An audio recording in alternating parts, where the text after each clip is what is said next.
বেপর্দা মহিলাদের কবরের আযাব কেমন হবে। একটি বাস্তব ঘটনার মাধ্যমে আপনাদের কাছে আজ বেপর্দা মহিলাদের আযাব সম্পর্কে আলোচনা করব।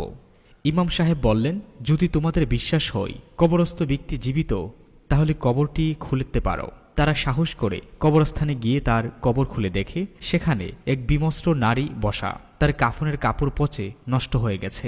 মহিলা বলল, আমার ঘর থেকে জলদি কাপড় নিয়ে আসো। তারা জলদি এসে তার কাপড় নিয়ে গেল। মহিলাটি কাপড় পরিধান করে দ্রুত গতিতে দূরে এসে নিজ গৃহের এক কামরায় প্রবেশ করে ভেতর থেকে শিকল লাগিয়ে দিল। গুরুস্থানে উপস্থিত লোকেরা তার পিছু পিছু এসে ভেতর থেকে কামরা বন্ধ পেয়ে দরজায় কড়া আঘাত করল। ভেতর থেকে আওয়াজ আসলো, দরজা খুলে দেব, তবে ভিতরে আসতে পারবে একমাত্র ওই লোক যে আমাকে সইতে পারবে।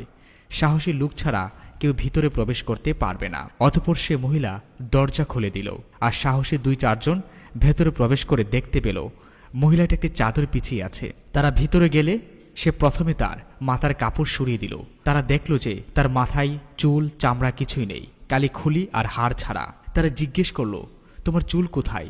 সে বলল, আমি দুনিয়াতে নগ্ন মাথায় ঘর থেকে বের হতাম, আর মৃত্যুর পর ফেরেশতারা একটি একটি করে চুল উঠিয়ে ফেলেছে, যার সাথে চামড়া উঠে গেছে, তাই মাথায় চুল ও চামড়া কিছুই নেই।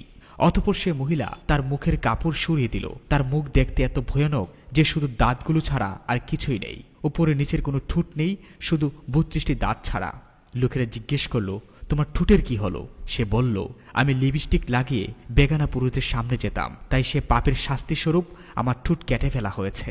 অতঃপর সে মহিলা তার হাত পা খুলে দেখালো। লোকেরা দেখল তার হাত পা একটি নখও নেই। জিজ্ঞেস করা হলো, তোমার নখের কি হয়েছে?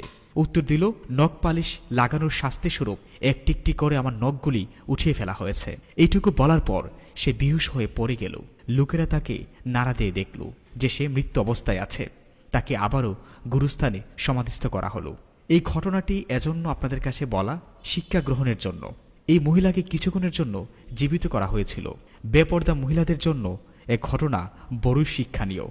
আল্লাহ সবাইকে এই শিক্ষা গ্রহণের শক্তি দান করুক, এবং বেগানা নারী যারা বেগানা মহিলাদের অবস্থা সম্পর্কে তারা যেন বুঝতে পারে, সেই তৌফিক যেন দান করে আল্লাহ।